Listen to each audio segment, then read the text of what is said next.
అధికారం గురించి నేను ప్రతిసారి చెప్తున్నాను. ముఖ్యమంత్రి పదవి గురించి, అధికారం గురించి తండ్రిని వదలడు, బాబాయిని వదలడు, తల్లిని వదలడు, చెల్లిని వదలడు.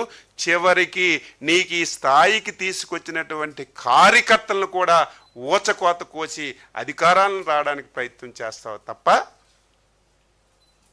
నీకు ఇంకొక ఆలోచనే ఉండదని చెప్పి తెలియజేస్తున్నాను. దీనికి ఆన్సర్ చేయి. ఈరోజు ఏది చూసుకున్నా సరే ఇందులో మీకు ఒక ఉదాహరణ. సాక్షులు ఉన్నారు. ఎంతమంది ఉన్నారు? వివేకానంద రెడ్డి హత్యలో ఉన్నటువంటి సాక్షులను ఒకసారి తీసుకుంటే ఒక్కొక్కరిని ఏ విధంగా హతమార్చారో మీ అందరికి కూడా తెలుసు. ఆయన ఒక్క నైజం, పదవి లేకపోతే అన్నీ చేస్తాడు విమర్శలు. 5 సంవత్సరాలు ఏం పీకావు నువ్వు? అపోజిషన్లో ఉన్నప్పుడు నీ తండ్రి హత్య మీద మాట్లాడావు, నీ బాబాయ్ హత్య మీద మాట్లాడావు.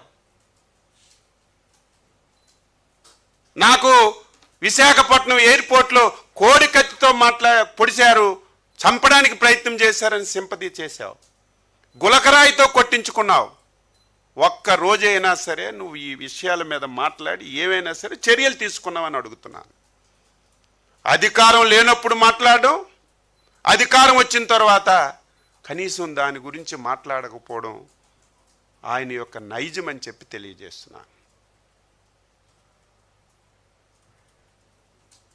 ఇష్టాన్ని